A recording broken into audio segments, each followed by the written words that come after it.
నీల్మ మనం చూసుకున్నట్లయితే గత వైసీపీ ప్రభుత్వంలో ప్రజలు చాలా ఇబ్బందులకు గురయ్యారు. ప్రతిదీ కూడా ఛార్జీలు పెంచేసి ప్రజల మీద భారం అన్నది మోపారు.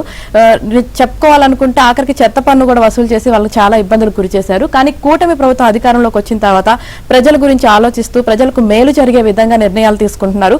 అందులో భాగంగానే వచ్చే ఏడాది కరెంటు ఛార్జీలు కూడా పెంచబోము అనే నిర్ణయం తీసుకునేటట్లుగా కూడా తెలుస్తుంది. ఇది ఖచ్చితంగా ప్రజలకి గుడ్ న్యూస్ అనే చెప్పాలి. రైట్, చూద్దాం.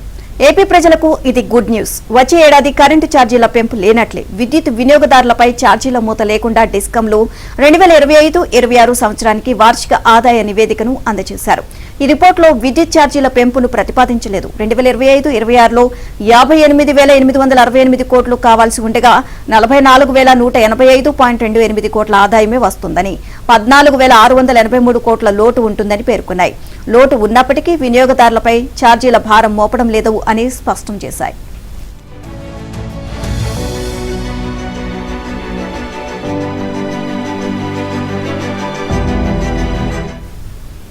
రెండు 2024-25లో 73,053 మిలియన్ యూనిట్ల విక్రయాలు కంటే 3.93% అధికంగా, 2025-26లో 75,926 మిలియన్ యూనిట్ల విక్రయాలుంటాయని అంచనాలు వేశాయి.